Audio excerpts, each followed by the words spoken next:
following is a presentation of the iRacing Esports Network.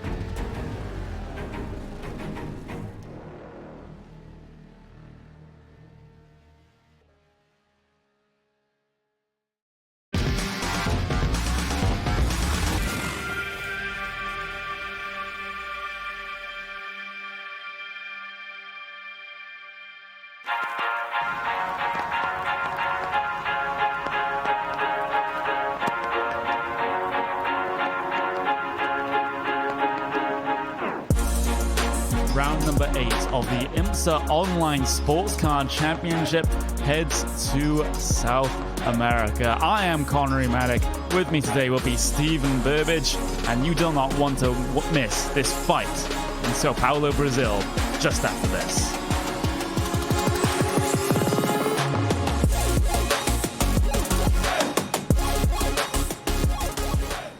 Assist to the front bumper, and he hits him again now. Rayon Fowler into the outside wall. He's going to pass nearly 3 cars down that front straightaway, and he's going to get them all done with. What amazing. To the inside goes Logan Cloudman is going to touch in. Pit press. What a save. Look to the outside as Tronke goes off. De Jong into second place. Going for the switchback. Oh, pinpoint driving. It's howling down to the inside. Trying this contact though. Slide left to the racetrack. Chris Venner drives it back down underneath, and he takes that second spot right back. Joker goes to Garrett Lowe. Garrett Lowe should take victory with all that contact. He's going to try and make the move around the outside the parabolica. That's not going to work, but he's going to try and get the cutback here. Get the run out the parabolica. That's beautifully done there. Makashube, there's a little bit of door banging as well.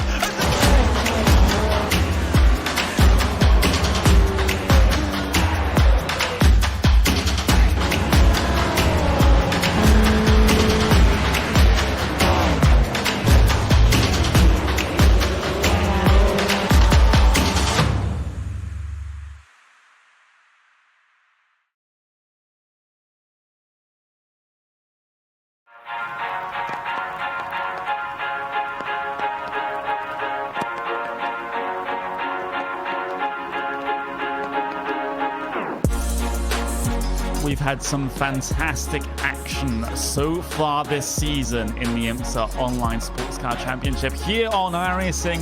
It's RaceSpotTV Friday primetime, streaming live on the iRacing Esports Network as well. I am Connery Maddock, and joining me in the commentary booth for this week's race will be the one, the only, Stephen Burbage. And as qualifying is drawing to a close here, Stephen, I just gotta say, I absolutely love this racetrack. I just love how that middle sector just sort of flows, how you have to get the car slowed down, and your lines through those corners are absolutely imperative to get yourself a quick time coming through there. And it can also play host to some fantastic, and I mean fantastic, side-by-side racing given the correct conditions. Definitely, in that midsection, because it goes right, left, right, that's why we get those long side-by-side battles that fans just love to see, and it makes it a very exciting race. But on top of that inside section, it's extremely technical. You also have the first part and the last part of the circuit, which is extremely fast, so drivers kind of got to balance out. Do they want that high-speed grip and that low-speed grip? It's definitely a toss-up between the two philosophies, as Interlagos is definitely a track that has everything quite high in terms of its elevation above sea level as well. Currently the second highest track on the Formula One calendar is Sao Paulo, so that is also one that you do have to consider when you talk about racing here at Interlagos, as qualifying is pretty much done. I'm not actually seeing any cars out there on track right now, but so that'll give us a good amount of time to go through our qualifying grid in quite a relaxed fashion. Currently, it is going to be the driver of Kim Salverson, pole position in your prototype field. Gustavo Pereira will line up on the front row next to him, and then behind them, it's RaceSpotTV's own David Haynes lining up next to Joseph Ringrose in P number 4. And then P number 5 on the grid for your prototypes will go to Doug Costa. And the final car in that entire prototype field, Juan Joluca, He will start right at the back of that prototype field with a 1:31.905. Cycling things down then to your GTE field. Benjamin Gonzalez taking pole position, and he was a driver that was definitely within a fight for the race win a couple of rounds ago at Montreal. Arthur LeHook getting himself onto the front row of the grid as well. We've got Thomas Gibson and Drew Caroni, row number 2. Row number 3 will consist of Thibaut Kazubon and Rafael Rezag there. Oh, Rezag, excuse me. And then further behind them, we've got Salva Talens and David Pena Jimenez. Very mid-pack for those guys. Barry Morrison, Efkan Berkaya, and then Sven Haas and Bruno Fontalba will bring things further back through that field. And surprisingly, Johan Harth, third driver in terms of rating in this field, very much near the back of that GTE field. Richard Arnault as well, a driver that we usually see a little bit further forward than that. Has to start pretty much second from last on the grid on your GTE field. Lewis Goodway will be the final car in that particular class. And then you got to look all the way down to your GT3 machines. Sergei Maturana taking pole position in that one with Marcus Furiel lining up next to him. We've got Soran Kolozjic there, as well as Yannick Danish, Dave Cameron, and Diego Soares bringing things back to the mid-pack there. Christian Bug, we've got Andres Bertoni, we've got Tonio Orideres there, Siam Skinner, and Tunion as well. Further back, you've got Jordan Fisher and Luis Mercado, Stuart Dick. We've got Albert Esteves and James McRitchie lining up final row of your entire 37-car grid here today. And we're just waiting for the rest of the cars to get themselves up onto the grid behind, well, not even onto the grid, up behind your roof pace car. So we just got a couple of moments here just to get our bearings, just to take a deep breath before what could potentially be a very, very crazy race, Stephen, especially when traffic gets itself involved, because in that slow sector, things are equalized somewhat between the classes. Yes, they are, and I'm really going to be interested to watch Johan Harth, because we've been watching him run in the prototype class the last few races, and he's really just put on a show-stopping performance. So to see him in GTE and so far back in the grid, it'll be interesting to see how he comes through the field during this race.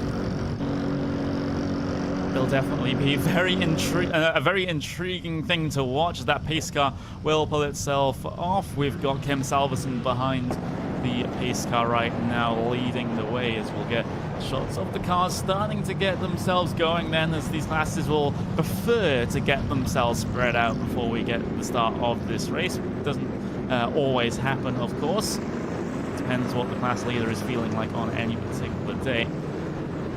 Interesting that we don't have any, and I mean any, race clutch drivers in your prototype field. This is the first week where we haven't had any race clutch drivers in your prototype field, so we could potentially see a new winner in that particular class. Kim Salverson has been so quick. Of course, last time out of Spa, he did say that he was very, very new to the car and was still able to pull out a fantastic performance. So keep an eye on him. Your prototype pole positions that you see that field just rounding their way around. Coming up towards Guangzhou now are the prototype class, whereas the rest of the GT cars are still in that middle of the lap. Just running up the hill then. This is one of those big traction zones coming out of Yunsao. If you can get the slipstream all the way down through this very, well, appropriately banked curve called Arquibancadas, then you can set yourself up for a move down in towards turn number 1, but we've just got a couple of moments now before we get this race started, and that pace car will pull down. Oh, he's gone very early. That, I have never seen this before. We're going to go racing here at Interlagos. Kim Salverson, was that a jump at the race of the start? I am not too sure, but they're underway anyway. Battle for the race lead then for your GTEs. Arthur LeHook has managed to get himself in front of Benjamin Gonzalez on the green flag. Can Gonzalez then fight back down in towards turn number 1? He's not even going to posture to be able to go down the inside of the center S's then for the first time in your GTE field. Looking further back though, GT3s, their start has been a little bit calmer, but here comes the battle for P number 2 between Furiel and Kolozjic Kovacic around the outside. Number 18 driver on the brakes in that AMG Mercedes. Is he able to make it work? He's just not able to. Coming through the center S's, has to fall behind into that final podium spot. But there's a close battle behind as well between Yannick Danish and Dave Cameron. You can just see that Dave Cameron's just right up the back of that AMG Mercedes ahead of him. As you see this GT3 field just swerve their way down towards the left-hander downhill, the Cedar del Lago, and wow, I'm not sure what to make of that prototype start. It seemed like Kim Salverson went way too early. I'm not sure. I'm not sure what happens. Maybe you can have a bit of a better insight there, Stephen. Well, at least on my end, it sounded like Race Control had given the green flag before the pace car even pulled off, so that might be some things they need to look into. Yeah, it certainly is. We'll have to see if there's been any black flags, especially for Salverson going that early. Although, I don't know, there is such a thing as like sort of timing the start, letting the pace car get so far ahead that you know, once you can time it, once it comes down on towards the lane, you can just hit the 100% throttle and you'll be clear by the time they come down towards the lane. But actually overtaking the pace car before it heads down on towards the lane, I think that's a big no-no, and I think Kim Salverson has done a wrong there. Whether he'll be punished for that by the iRacing system still yet remains to be seen. We're actually right on board with him right now. He's got a huge advantage over the rest of the prototype field, standing at about 2.4 seconds right now. And I think with his qualifying time being the way it is, like miles ahead of everyone else, I think he's just going to run away with this one, at least in clear air. Yeah, it looks like he might just do that, but I'm also kind of waiting to see with his performance last week. He was driving all sorts of sideways getting into the car, and part of that is probably getting used to it since he said he was new to it. But it'd be interesting to see if he's able to keep the back end underneath him as the race goes on. Further back in your GT3 field, though, is still battle for P number 4 on track. Yannick Danish versus Diego Soares through the very fast multiple right-hander there as we go down in towards the middle sector of the lap. Diego Soares now inside line, coming through the 90-degree corner, 180-degree corner, excuse me, and Soares managing to get himself ahead. Fantastic move from Soares, getting himself that far up the field after qualifying a little bit further down than the rest of these guys. And just having a look, he's gained 2 positions on his qualifying already. Same with Dave Cameron, who's that GT3 machine sitting P number 3 at this moment in time. So fantastic move so far for your mid-pack runners in your GT3 field, Stephen. Yeah, further up in GTE, everybody's staying real polite in single file, but again, we see the 4 GTs leading the field with the Ferraris and the Porsches following suit. Yeah, exactly. That's what we've come to expect now from GTE field. Those 4 GTs looking so very strong, but right now it is very much a train of Fords right at the front of the field. You have to look back all the way down to David Pena Jimenez to find a Ferrari. So that is the issue that the Ferrari's having to deal with, as actually Jimenez is going to come under attack here from Salvatallans. Down in towards turn number 9 then, the Pinarino. Salins not able to make the move quite yet, but you can sense the inside line so many times. When Johan Hart just made a big dive. Johan Hart has made a move further back through the field. Driver of number 3 slots himself ahead of the Porsche of Sven Haas, but Sven Haas riding all the way on the back of that Ford, makes his way down the inside for Yuan Zhao. Does he get that car slowed down enough? Oh, there's the crossover. Has to take to the grass and has to get himself back on circuit as well. That's a lot of time lost for the driver of number 11. Man, oh man, what a battle. I figured we'd see something out of Johan Hart. I did not expect to see it so soon. Yeah, absolutely fantastic driver, but still a long way back to get to the front of that GTE field for him. We'll have to track his progress throughout the rest of this race.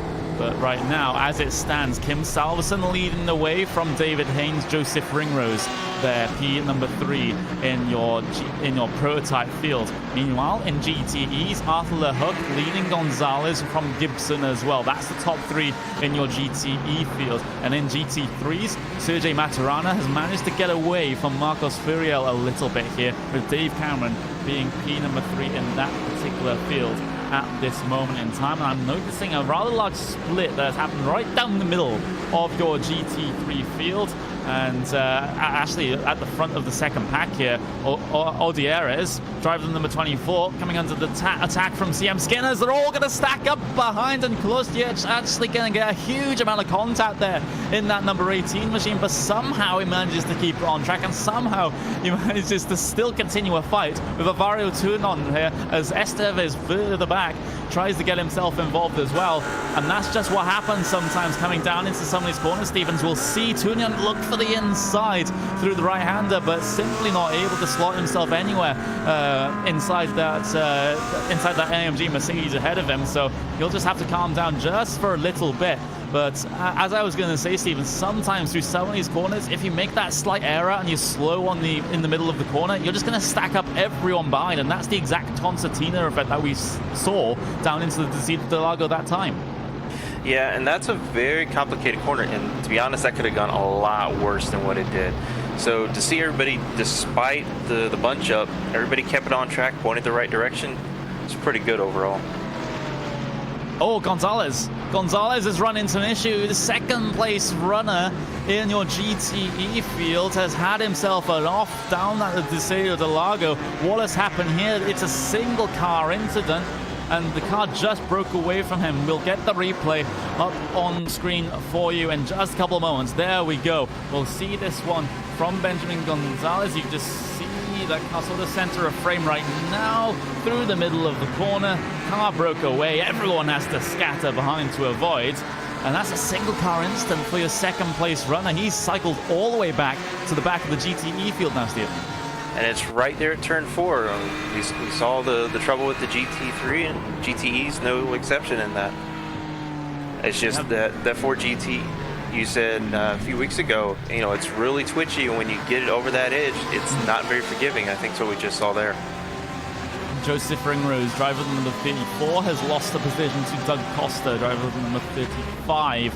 And that was done coming through the center S's as Joseph Ringrose actually had a little bit of a self-spin of his own, losing a lot of time parked on the outside of the center S's, and rejoining the track. Was very close to actually collecting Doug Costa there, but Costa will make his way through up in towards number 3 in terms of that prototype field. So he's starting to work his way back up, but our main feature right now is actually this GTE field, because Arthur LeHook, the class leader, starting to get away a little bit, but everyone else from P number 2 back is still absolutely stuck together, absolutely nose to tail. Thibaut Kazubon looking for P number 3 right now as they go into that tight and twisty middle sector once again, where you can just make these battles last for absolutely ever as the advantage switches one way and then the next. But Kazubon, he decides to take a little bit of a wider entry there, coming through the Pico de Pato, but still not able to capitalize on any overspeed off the corner that he'll get. On the run down towards Yunshao now. Not an opportunity for Kazubon to make his way by, and this is one of the situations where get the traction down, sit in the slipstream, and then you think, maybe I can make my way down the inside at the center S's. That could be the plan for the number 1 machine at this moment in time. We'll have to see exactly what he decides to do. It could be, but what's really interesting is a little further back with Peroni. He is feeling the heat from P number 4. Is that Kazubon, and he is just looking for that spot to take that 3rd position away. Yeah, exactly. Up over the curb a little bit there with Drug Peroni. As I said, you have to be so careful in these Ford GTs with the curbs due to how low their ride height is. But he manages to get away with it this time, as it's a very, very close battle for all 3 podium positions in your GTE class.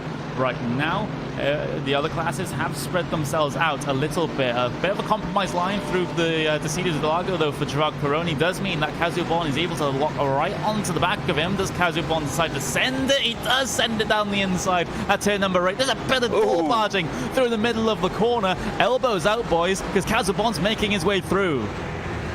And now you got Peroni in between 2 teammates. That is not a comfortable position to be. Oh, it's certainly not a comfortable position between those 2 positive sim racing cars right now. Just, oh my god, that's going to be a certain concern there for that particular driver. Actually, that's the LDLC cars. That's the LDLC by TX3. Sorry, the PSR cars and the LDLC cars have very, very similar color schemes. So sorry I mistaked them there, but go on, Stephen. Oh, no, never mind. I was going to go for a pun, but it doesn't work now. Oh, it doesn't work because they're not actually positive. Right. Anyway, we'll continue on with this race now as I just had a little bit of a look at, well, at least Thomas Gibson had a little bit of a look at your GTE race lead there coming up through the center S's, and he's going to be very close through the Curva del Sol this time as well. So he definitely has an opportunity to pounce when it comes to that middle sector, or maybe he'll do it now. Has a little bit of a look through the through the Descida del Lago, but not going to go for it as the track starts to drop away through this corner before you get the uphill battle then up towards Ferradura and Curva de la Ranca as well. But still no opportunity for Gibson. Does he send it down the inside at turn number 8 like we've seen previously? He doesn't decide to do it just yet. So Gibson's just biding his time at this right now and maybe make his move later on. Ooh, so it looks like in the further back in the field in GT3, we've got a nice battle showing up for third. It's a similar dynamic to what we have in GTE, where you got the one car leading and the 2 cars back, just looking for that position. Exactly. Certainly an interesting dynamic back there, but I do want to bring the attention back to this GTE race lead, because Gibson got a decent run coming through Gonçalves that time, so he's able to maybe look for the move down in towards the center S's. Now you can just see visually he closes up all the way down the pit straight, sitting in that slipstream, looks to the inside line. So battle for the race lead on for your GTE race lead, and Gibson easy does it, makes his way through, but I don't think this is over, not by any means, Stephen, because look at that, Arthur LeHuck, such a good run through the center S's. He can get the pass back then down in towards the Descida del Lago if he decides to go for it. Does he decide to go for it? The answer to that one is going to be a categorical no. Yeah, it's hard to, if you don't have the run just right coming out of the center S, that to set it up for turn 4, it's just got everything, all the pieces got to go right into play, otherwise it becomes extremely risky and there's no sense losing the race at this point. Yeah, exactly. You're still in that first stint, so maybe those risky moves aren't really an option if you're more concerned about getting yourself to the end of the race. But GTEs is all where it is at right now. The entirety of your top 1, 2, 3, 4, 5 cars could potentially take the race win at this stage. Of course, that may and perhaps almost certainly will change once we get the pit stops done and over with. But we're still quite far away from that point right now, so we don't have to worry about those things just yet, as they'll snake their way up through towards Arcabancadas now. Of course, you know, kind of thinking about pit strategy and traffic like we spoke earlier, traffic really hasn't become an issue yet. So once those pit lane cycles come in, I think we'll start seeing that traffic play a bigger part in the pace of this race. Yeah, definitely, since your prototype leader is starting to hit all the traffic now and it's quite congested back there in your GT3 field. It's going to be a long time until these GTE machines manage to catch the GT3 traffic, so it's not a huge concern on the priority list right now for your GTE class leaders, but it's certainly something to keep in the back of your mind for later on in this race, because traffic at this track can be a little bit concerning. I think is an understatement there, especially coming through the middle sector. Well, I think the key here is patience, and a lot of drivers tend to get impatient, especially at that middle sector, because you know you don't have that big advantage between the classes that you can just quickly power by. So if you get caught again, oh, he's gone again. Oh no! Oh no! Has he had another instant? He has, through the exact same corner. Oh no, Gonzalez, it's the same issue. There's reared its ugly head. We'll have to cycle things a little bit further back than that to get a good idea, but I think you might as well have deja vu at this point. Riding on board with Benjamin Gonzalez, exact same issue, into the corner, car way, way, way too loose, and he just decides to call it a day there. It just looks like he's got the car all loaded up wrong going in that corner, and it might have been a setup issue. Yeah, and meanwhile, Thomas Gibson leading Arthur LeHuck right now in your GT GTE fields. That pass was done by Thomas Gibson. I have to wonder where it was done, though. Just was it coming through the CNRS? I do have to wonder. No, it wasn't done on that last lap. I'm just... okay, there we go. We'll get this one sorted. It's Thomas Gibson from Le Hook from Thibaut Casabon right now. So that is this order of things in your GTE field. And Caroni is falling back before.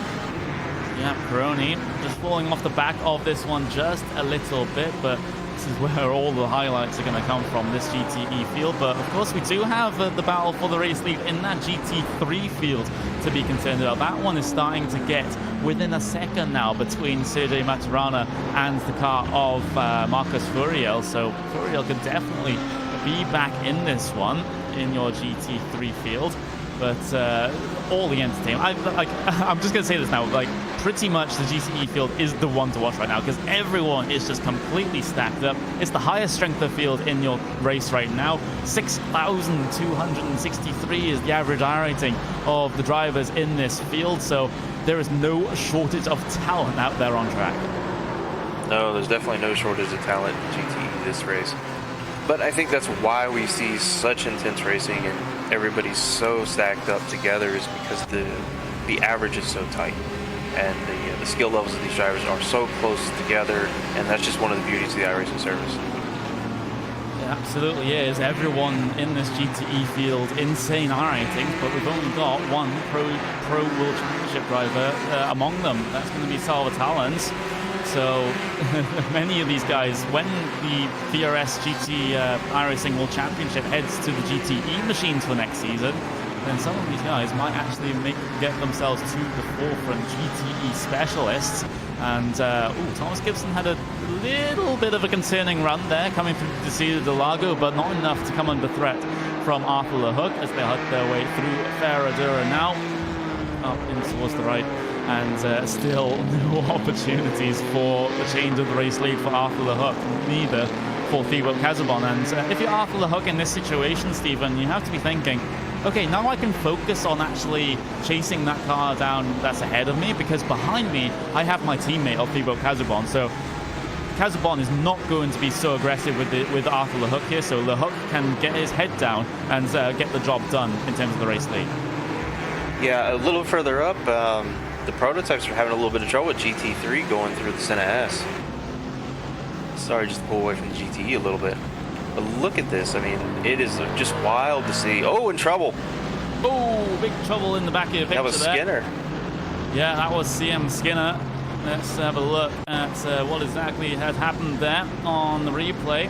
They're side by side with Orderes there, down in towards the Interlagos. The MG Mercedes on the inside there, bit of contact through the corner, and this spins here. Well, CM Skinner does decide to go for a little bit of a slide, and well avoided there behind from Jordan Fisher, who almost collected Skinner as he was rejoining back onto the racing surface. We will get back to the live pictures then, sticking with this GT3 field, because there are quite a couple of battles in this one, well, this one is one of them. Christian Brugge versus Andreas Bertoni there for P number 5 out there on circuit, and Bertoni's not too far off the back of Yannick Danish either, so that could be a battle heading their way down in towards the San Resses. In fact, I'm almost I was going to say I was almost certain it would be a battle, but the thing is, Bertoni's gone so deep through the corner, almost runs into the back of Yannick Danish.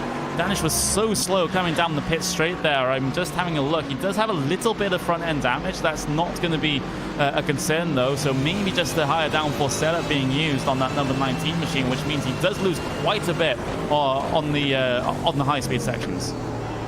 Yeah, and things are going to get really interesting because here comes Haynes.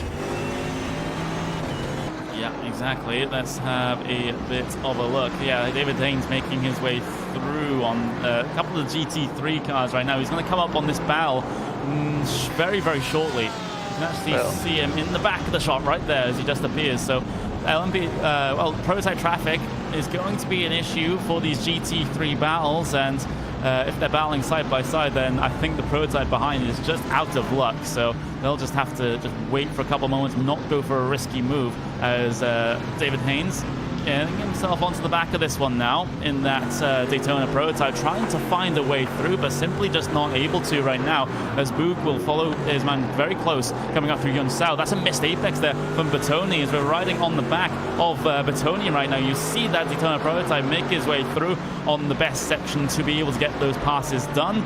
But the thing is, Christian Boog has been so aggressive over the past lap that I don't think he's going to have an opportunity into the Center S's this time. But I think Boog does have the overall pace here. I'm a little curious what happens going to here with Haynes, because last time through he really struggled with the GT3s to get by and stay ahead, but he seems a lot more stable this time through. Yeah, he certainly does. Able to deal with the traffic just a little bit better. The gap between himself and the overall race leader, though, stands at about 8 seconds, so that's still quite a gap to be able to try to make up. But we'll try and work on it through his pit stop and through the second stint as well. You never know what kind of traffic issues your overall race leader will have to deal with. But looking back towards your GTE field then, still the battle for the race lead on, and it's all 3 podium positions, all within contention with each other right now. But ever since Thomas Gibson made his way past, Arthur LeHuc doesn't seem to have been able to reply right now, at least. But the other option he could be going for is maybe for a little bit of fuel saving behind Thomas Gibson and maybe get that jump in the pit stop. That could also be the strategy card that he's going to play. But we'll see more obviously if he does have a slight opportunity or even a moderate opportunity. If he decides to go for that, then of course he definitely prefers the track position. But if he doesn't go for an obvious move, we can definitely tell he's fuel saving. Wow, Rosenberg just went for a defensive mood on Talons. Yeah, so the Talons further back in your GTE field then. That's going to be a battle up towards the right-hander. Here we go through the Pico de Pato, and there we go. Silver Talons managing to get himself ahead. Gets himself up into P number 11 overall. That was a very simple move there. Down the inside at turn number 10, down the inside at Pico de Pato, and just position secured on the exit as well. Pretty textbook. Yeah, it looked like he was given that position just a little bit, and that might have been a bit of self-interest there, considering there's a little bit of elbows out in the previous corner.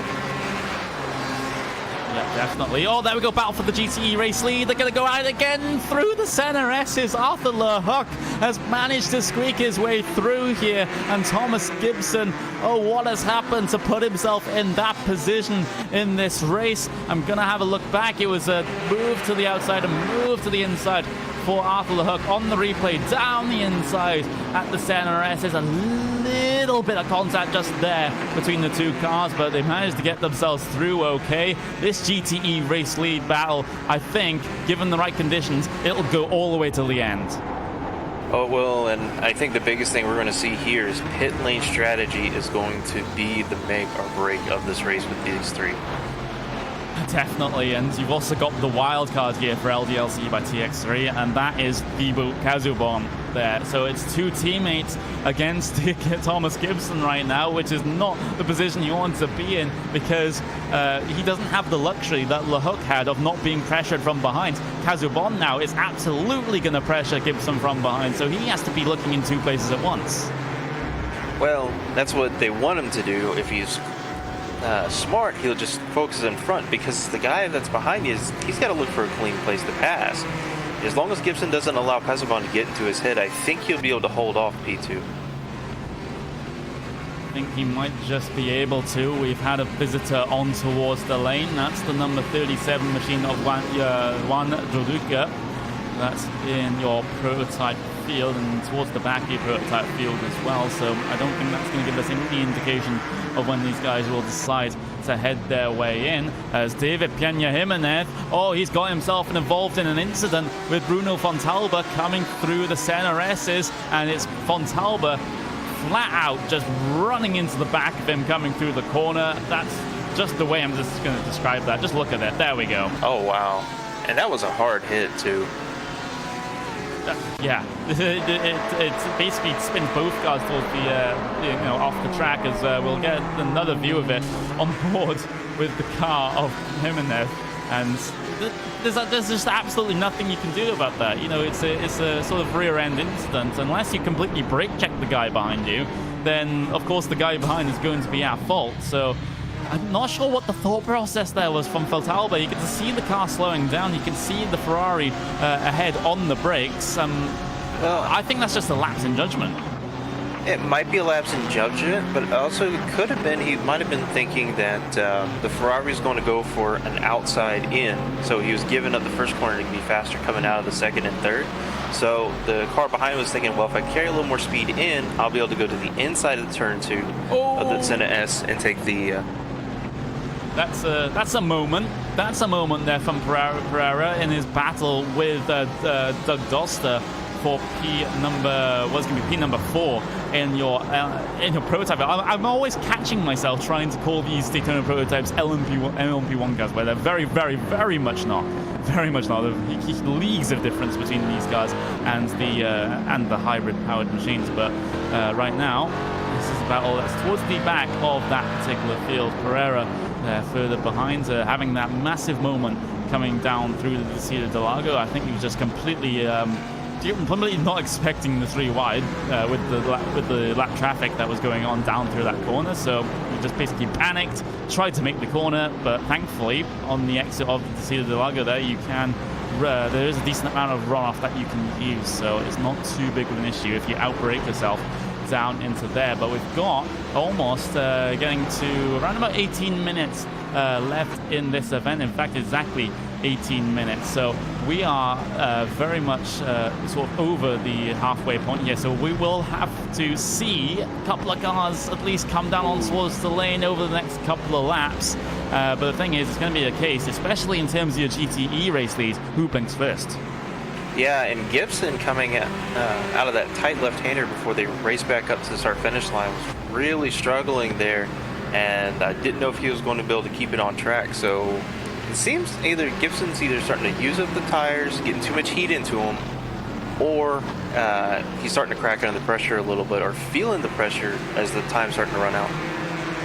Oh my word, these podium positions in your GTEs are so close. It'll be fantastic to see if they're this close at the end of the race. Here comes the run for Gibson. He's having a look for the inside. He is going to send it. Cut back move on for the hook. He's not made the corner as Gibson gives the position straight back. And now he's going to come under threat from Kazubom behind, up in towards Ferradura. Kazubom's looking for the inside. Oh, that's not a gap that you can go into. He'll back out just in time there. Scary moments for your top 3.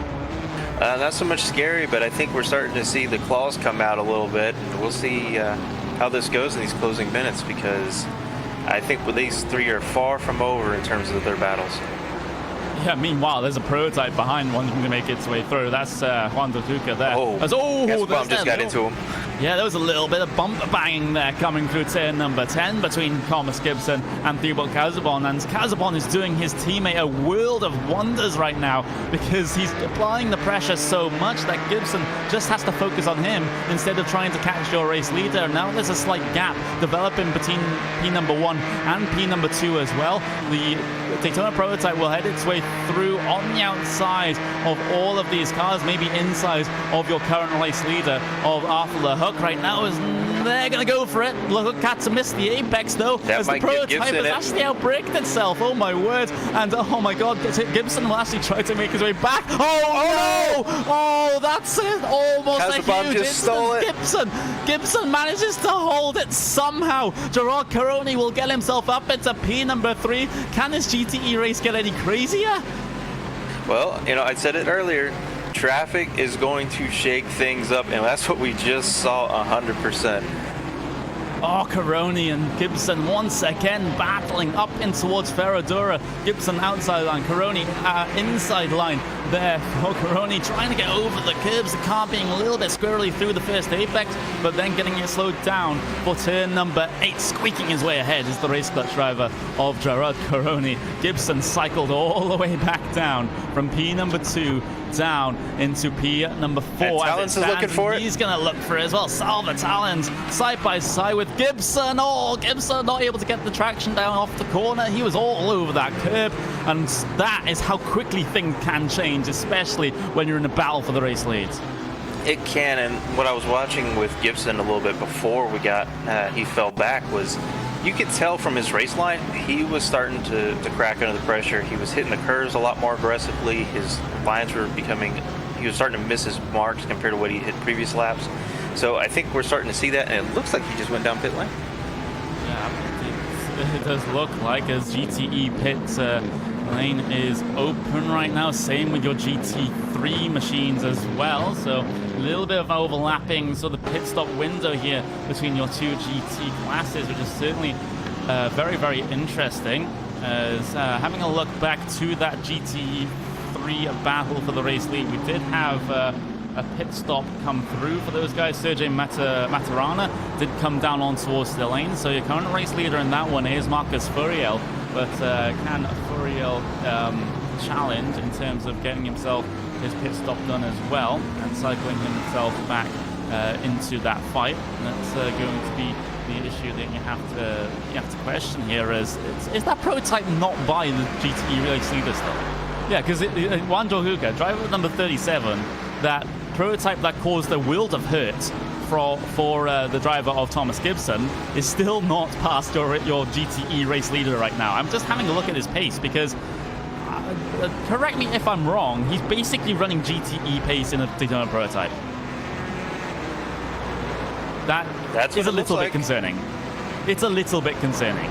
But it's just one of those things that you do have to deal with when you do have a very, very small field. As there we go, Arthur LeHook down on towards the lane. We've also got the car of, if I can spot them, that's Jordan Fisher down in as well. So both LDLC by TX3 drivers, LeHook and Kazubon, deciding to take their pit stops at the exact same time. Battle coming down the pit straight though between Dave Cameron and Bertoni then for that's going to be the number 26 and the number 31 car right now. Battle for P number 3 on the track in your GT3 field. And then there's Yannick Danish involved in this one as well. So this might also be a battle to watch for the end of the race as well, as they get themselves into the Decido del Lago then through that corner. Easy does it. Careful not to track out too much, because that curb can spell the doom of so many drivers that have pushed their way wide there. What have you spotted? Oh, it just looked like we were going to have something there with the GTE race leaders as they're coming out with the GT3, and it looked a little dicey going into turn 4. I was just spotting a battle between... No, it wasn't Gibson. I was just seeing Salva Talens just jump up and down on my timing screens there, but that might just been a quirk with how the lapping procedure is going on right now. Is currently Talens trying to get around the GT3 machine and makes contact with it, but it was only a slight tap, so Talens is able to make his way through and try and chase this race now for those podium positions. But we still have yet to see Gerard Coroni and David Peña Jimenez head their way down on towards the lane. So we're going to have to wait for them, and then we'll see where they cycle out, especially Gerard Coroni, because he's got himself into a battle for the podium positions now. He's on the lane right now. He gets himself stopped in his box. Does he overshoot? No, he doesn't. So he's got himself in the box just fine. So now is going to be all on where he comes out. Oh, Scanner sideways going into the Sinas. Yep, they were. Gerard Coroni down on the lane. Arthur LeHook has already made his way by up through the Curva del Sol, whereas Kazubon, he's dealing with a bit of GT3 traffic right now through the Curva del Sol. But the thing is, Coroni, I don't think that's a net gain or a net loss in terms of time for the battle for the podium positions. So he'll slot himself back into P number 3. David Haynes has actually decided to head his way down on towards the lane, and Kim Salverson has already done so. So I think Salverson will re-inherit the race lead here. In fact, he has already done so. That so much is the gap between those two drivers right at the top of your prototype standings. But we still do have battles on, ladies and gentlemen. There's going to be one for P number 3 in your GT3 field. Dave Cameron currently leading this train around, consisting of himself. We've got Andreas Bertoni, Yannick Danish involved. We've got Christian Boog as well. So a 4-car train for P number 3 in GTE. You mean GT3? Yes, I do mean GT3. Thank you very much for the correction. It's all right. Yeah, and I think what's interesting about this 4-car train is you've got the AMGs up front, but then you get that Audi right behind it. It seems the BOP on those are really well set this season, and because from the last 3 weeks we've really seen, you know, the Audi either, you know, ahead or if it's just right there. So they've got these cars with GT3 extremely well balanced.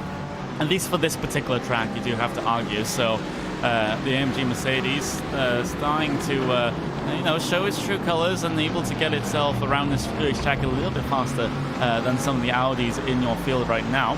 But I'm just having a look to see if we do. Yeah, it's just the. Of course, it's just the AMG Mercedes and the Audi for this for IMSA, because they are German manufacturers of GT3 machines. So we don't have any Ferrari GT3s, we don't have any Ford GT3s, we don't have anything like that. So just those two manufacturers battling it out in a GT3 right now. Dave Cameron coming under pressure from Bertoni, but Bertoni had a bit of a moment coming off the corner, so he'll still be able to challenge though on the run down towards Yunsao as you start to drop away down here, as this track does offer quite a bit of elevation change, climbing up the hill now back in towards Yunsao, and oh, that's a little bit of oversteer for Andreas Bertoni coming through the corner, and that could mean that he comes under threat now from Yannick Danish behind. But Danish hasn't really been showing much speed in terms of its straight line of his car's straight line performance, so I don't think he's able to challenge down in towards the center S's, because his car is just not set up that way for the straights. Yeah, I'm just sitting up here looking at the GTE field, because we've got Gibson and Rezak going through GT3 right now, and those two are extremely close, and I was waiting to see if something's going to happen here.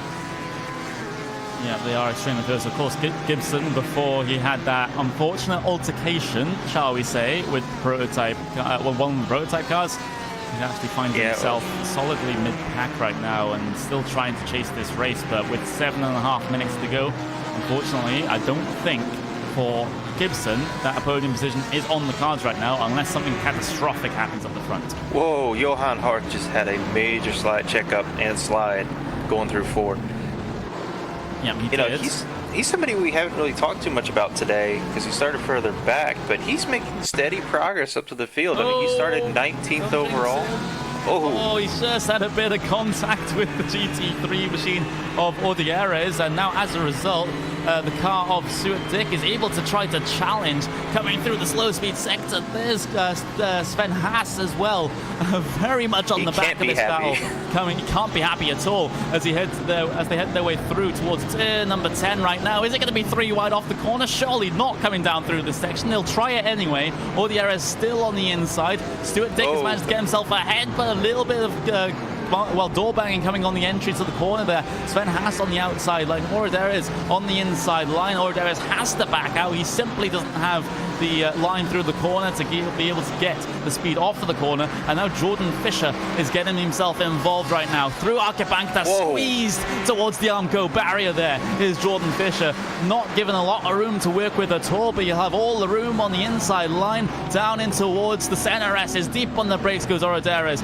still able to fight, still will actually defend the position right now as Fisher, he is still looking very, very strong. So we'll have 2 battles on your screen right now, because Sven Haas has got the run over Stuart Dick. This is battle further, almost at the back of your GTE field, and they're still going absolutely tooth and nail. Sven Haas has made his way through. He, of course, was in the GTE machine, so he had a huge moment trying to make his way through, but the thing is, Jordan Fisher and Audieres still battling it out up towards Ferradura, but Fisher not finding any track to work with. No, and Sven Haas, you know, is not happy about that whole last 2 laps because he's lost so much time on Johan Hart. Yep, he has lost so much time. We do have to remind everyone, still a battle for the race lead in GTEs that could be on between the 2 teammates, of course, as long as they have enough of a buffer zone to the cars behind. You don't want to be battling with your teammate and all of a sudden find you have a third party involved that can just absolutely mess up your 1-2 finish. So they'll wait until maybe the final couple of laps to get that one sorted. Speaking of a party in between, Talons and Peroni have got a party in between their battle. Yeah, exactly. With the Talons down the inside of the GT3 machine. No problems at all for him.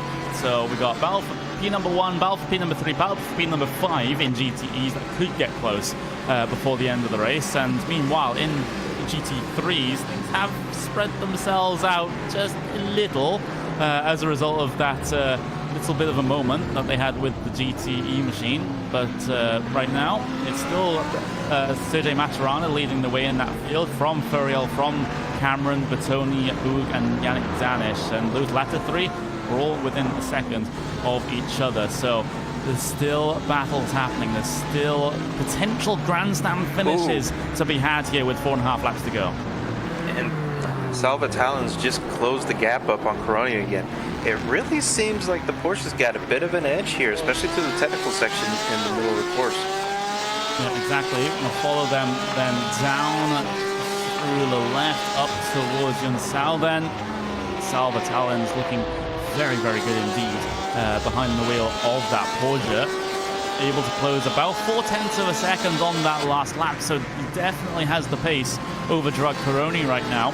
And he'll also have the benefit of the slipstream all the way down these very, very long streaks, able to make the track as short as possible coming through the final corner. And I know some leagues actually do ban sort of cutting across the pit lane entry there, since of course, the leagues are free to do what they wish in terms of their rule set, but in the iRacing official sporting code, it's completely fine to do that. It is, and the V8 Supertrucks is one of those series that they do it as an interest of safety, which I think, it does have its value because it is a bit of a blind corner. But I mean, that is the beauty about the variety of sanctioning bodies we do have here on iRacing as far as options for drivers.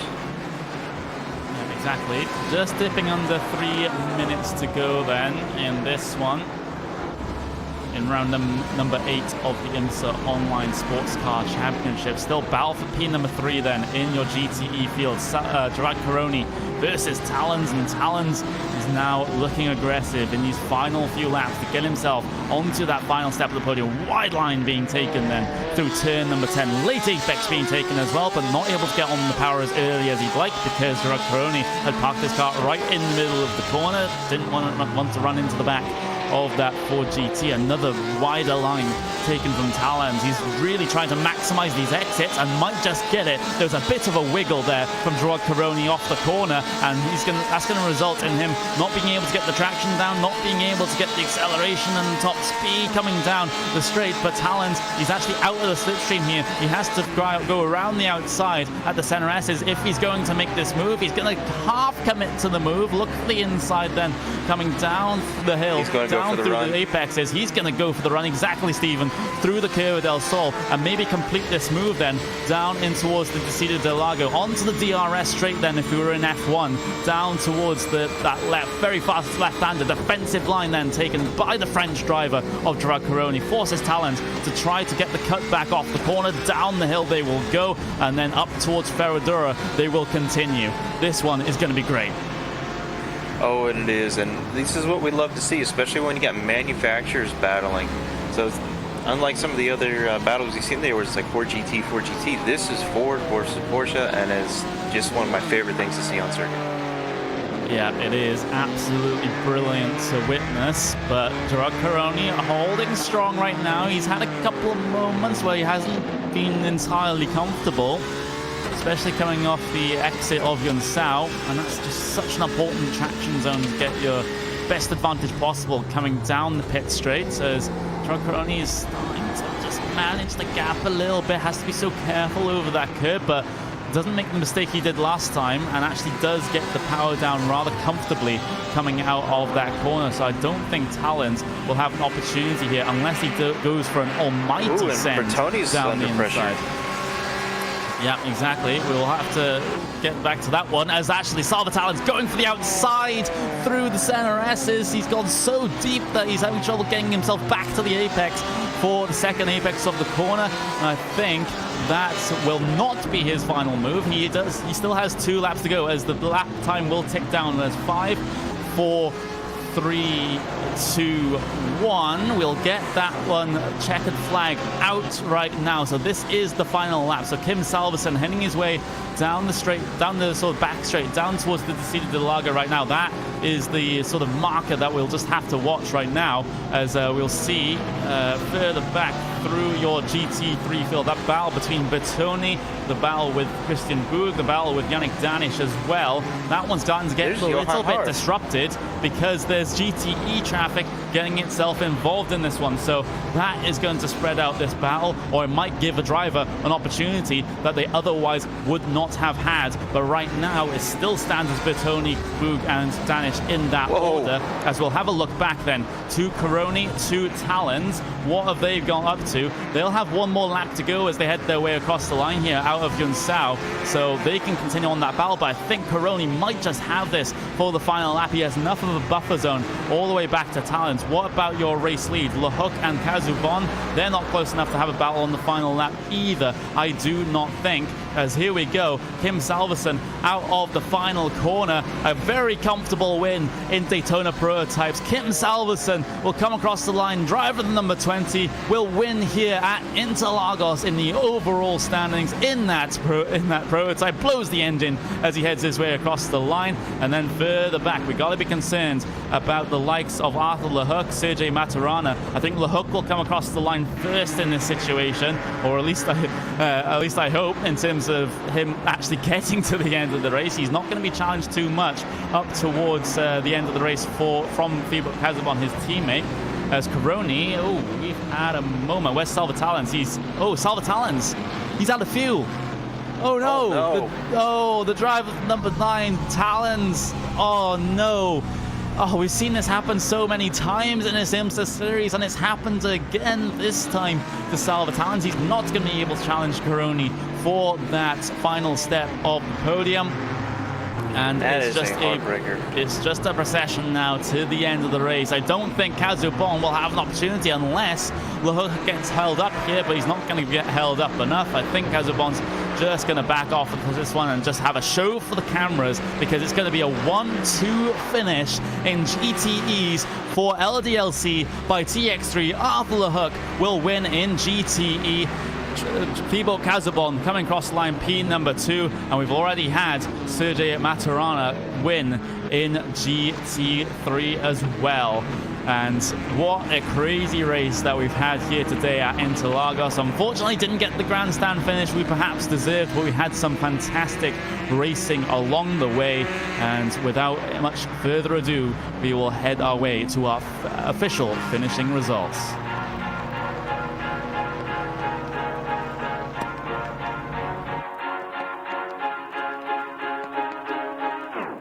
In prototype field, it was a plain sailing for Kim Salverson right at the front of the field. Takes the race wing by just under 10 seconds from RaceSpotTV's own David Haynes there in P number 2. Joseph Ringrose will get the final step of the podium in prototypes, with Pereira, Doug Doster and Juan Yoduka rounding out the rest of that 6-car field. Then in GTEs, Arthur Lehook taking the race win by 0.4 of a second over his teammate of Thibaut Kazubon. But in the middle of that race, that was just a fantastic battle between those two cars and the driver that finished in P number 6, Thomas Gibson. But the rest of the positions will be like this. Gerard Coroni, P number 3. We've got Rezag.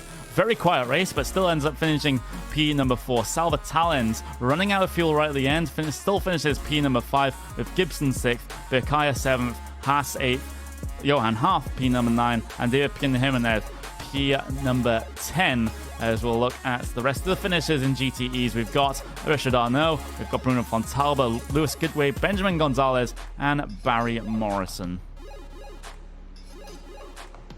Then GT3s, they give us a battle right at the end of the race. Sergei Maturana winning by 2.3 seconds over Marcus Furiel, with Dave Cameron finishing in P number 3.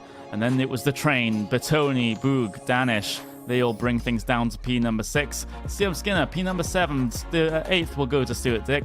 We've got Tonio Orderes there. And then further back, we've got Jordan Fisher rounding out your top 10 in GT3s. Esteves, P number 11. We've got McRitchie. We've got Tunyon as well. We've got Mikado, Kolosiec, and Soares, rounding out your 16-car GTE field. And you did it again, GT3.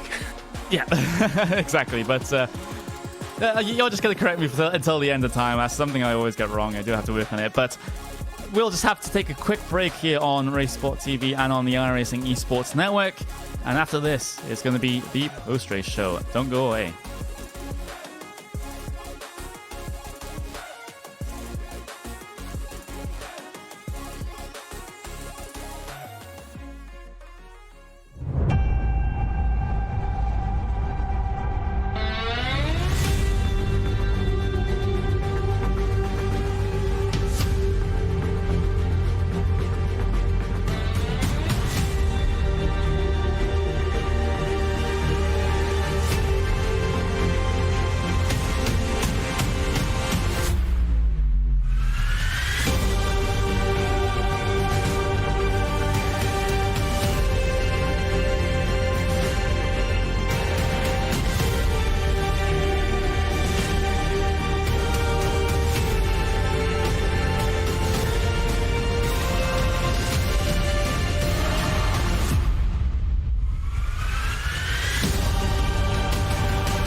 The IMSA Online Sportscar Championship here on iRacing never fails to disappoint. Another brilliant race, this time at Interlagos, Sao Paulo, Brazil.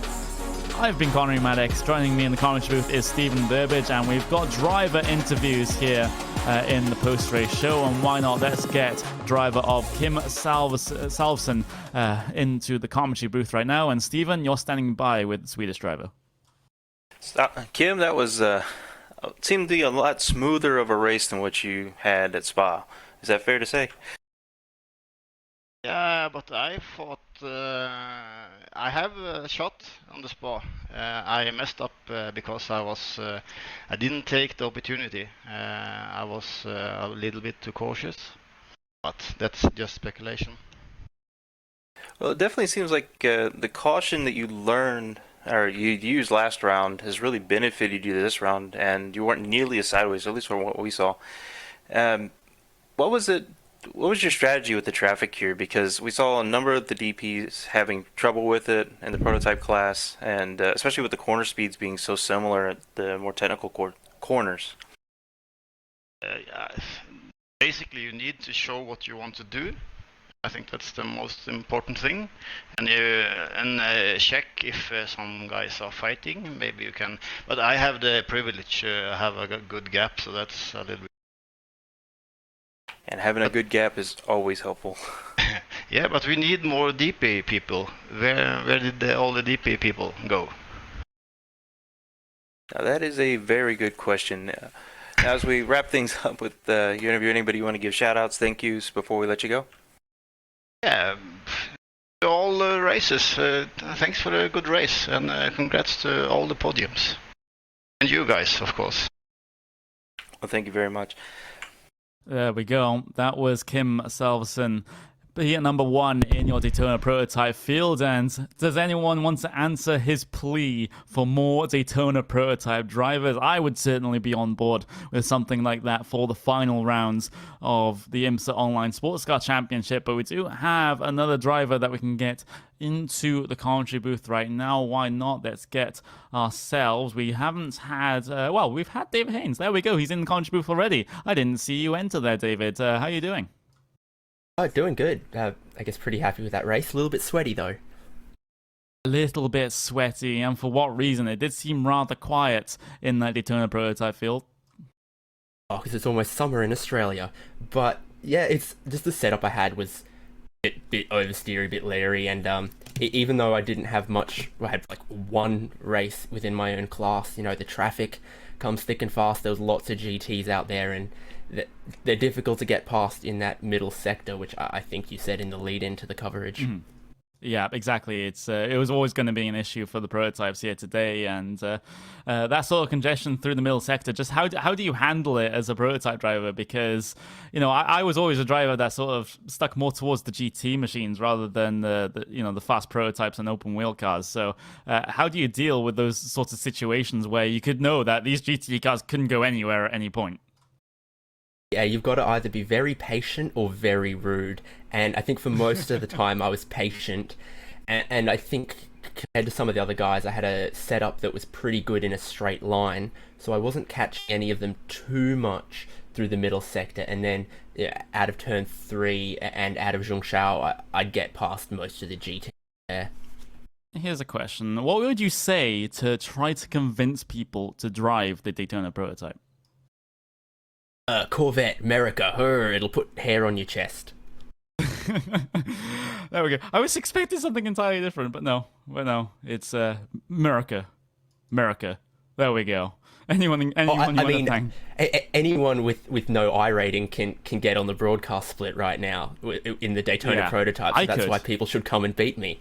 Yeah, exactly. I could. That's a scary moment because, I always actually spectate this race as, because you get a car selection even as a spectator, and I always go in as a Daytona prototype. So if I misclick and somehow join the session as a driver, I'd still be able to broadcast this race because I'd still be in the same race. That is the sad state of Daytona prototypes right now. But is there anyone you want to thank before we let you go, David? As always, I gotta say, I love SimSpeed broadcasting. Great guys. I love you guys at RaceSpot. You're very nice to me, very patient, and very good-humoured.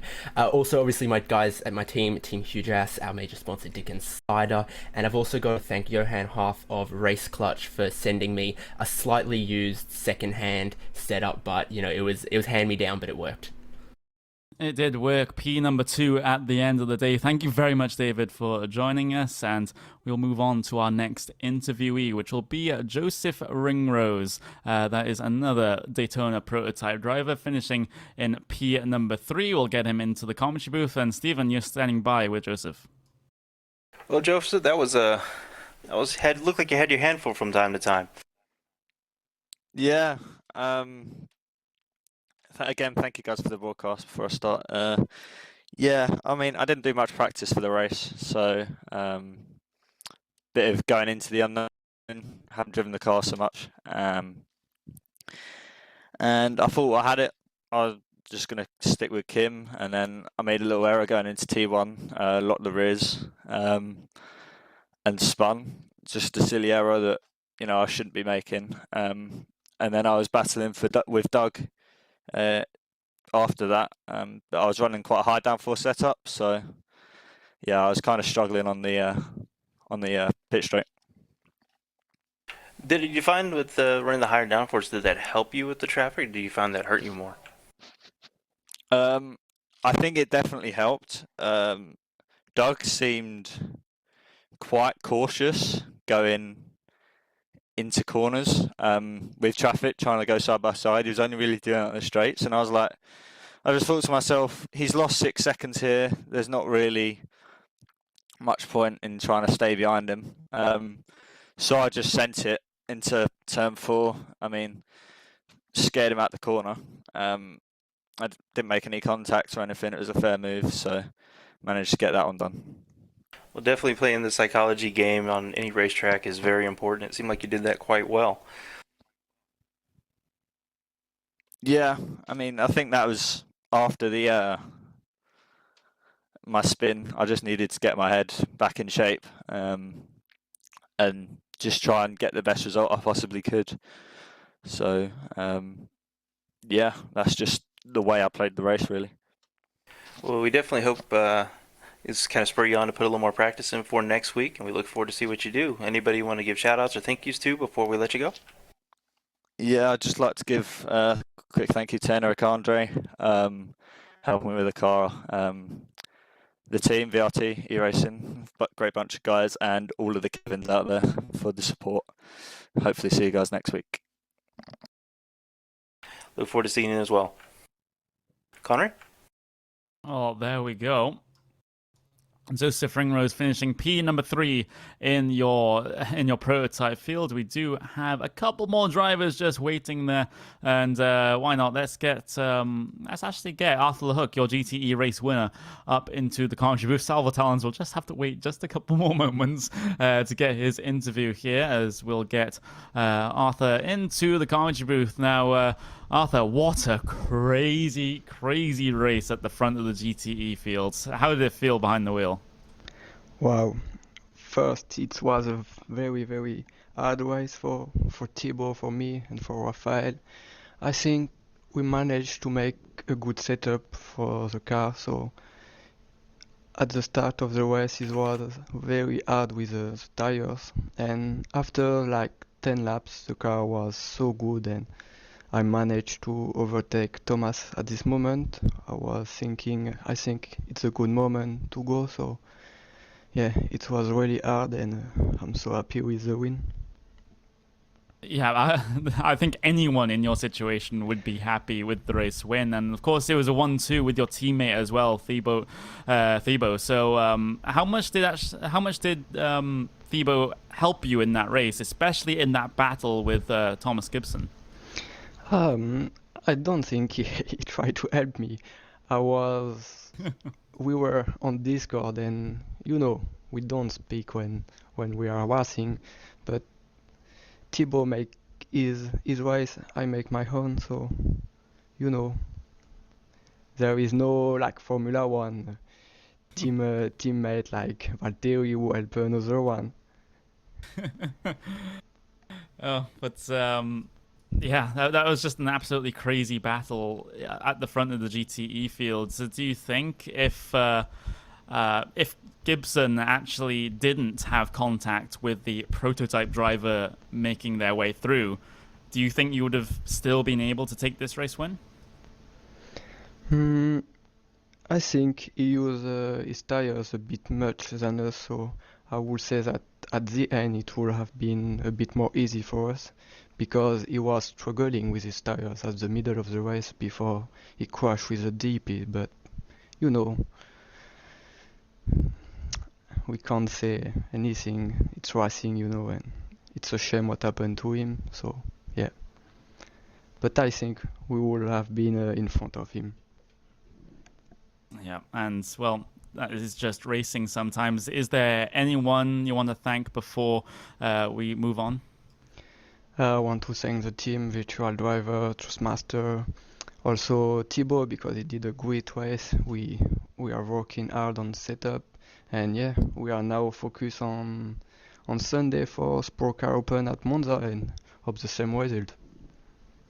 Yeah, that's going to be an absolutely brilliant race. That was Arthur LeHook, P number 1 in your GTE class. And finally, we'll get ourselves a chat with the man that unfortunately ran out of fuel right at the end of the race, Salva Talons. He's standing by with Stephen. Hi, good mate. How we doing, Salva? How we doing? Man, that was a wild race. Yeah, that was a bit a strange race, because I qualified 8th in the race, and that was very bad qualifying, but then I tried to overtake all the cars that I had in front of me, and yeah, after the stop I was in 4th position fighting for the podium, but when when there was 2 laps to go, I saw the fuel settings, and I saw that I hadn't fuel enough for finishing the race, so I couldn't fight for the podium. But I think it was a very fun race. I had a lot of fun with all the GT3s, lapping them and all that. Yeah, it definitely seemed like an interesting time for everybody trying to get around the other classes, not just with the GT3s, but also with the prototype class. There was a lot of give and take and finding out where to take your position. And what did you find allowed you to be the most successful when dealing with the traffic with the other classes? Yes, you have to know how to overtake all the lapped cars, because you can gain a lot of time with that. For example, when I made my pit stop, I was, I think, 2 or 3 seconds behind the third. The third position, the car that was in third position, and we reached some GT3s, and I think I lapped them a bit better than him, so I could fight for the podium a few laps until I hadn't enough fuel. But you have to know how to overtake all the cars, because with that you can gain a lot of time or lose a lot of time. And that is very true. Now, just to go backtrack a little bit, you mentioned about not getting enough fuel. Were you trying to bank on when the leader would cross the line, and then you'd have like that one lap when he's finished, and then you just misguessed that, or was it just thought you had put in enough for the race and just hadn't? Well, before I made my pit stop, I calculated the liters that I have to put in the car, because I thought that there was one less lap, so I put less liters that I had to put, and yes, I couldn't finish the race. But I realized of that in the last lap, because I was just focused when in the third position. I was fighting with him, and I wasn't looking at the fuel. So I realized that I hadn't enough fuel the last lap. Well, even with running out of fuel, you still got a 2-position gain, which is not a bad way to go, especially climbing up to the field as much as you did. So that was definitely a good run, some positives to take away, despite things maybe not going as exactly how you wanted to. But before we let you go, any shout-outs, thank yous? Oh, can you repeat, please? Oh, sure. Anybody you want to thank before we let you go? Oh, yes, I want to thank to the broadcasting, because everyone wants to prepare the week for the RaceSpot broadcast race. So I want to thank everybody that is doing all this stuff. I think it's very good for the community. Yep, we do try our very, very best. That was Salva Talens then, right at the end of the race, trying to get himself into those podium positions, but unfortunately it was not to be. But I think that is going to be all we have time for then here on this edition of RaceSpotTV Friday Primetime. I've been Connery Maddock, and Stephen Burbidge has been my co-commentator for today. That was round number 8 at Interlagos for the IMSA Online Sports Car Championship. Join us in the same time, same place next week. Goodbye.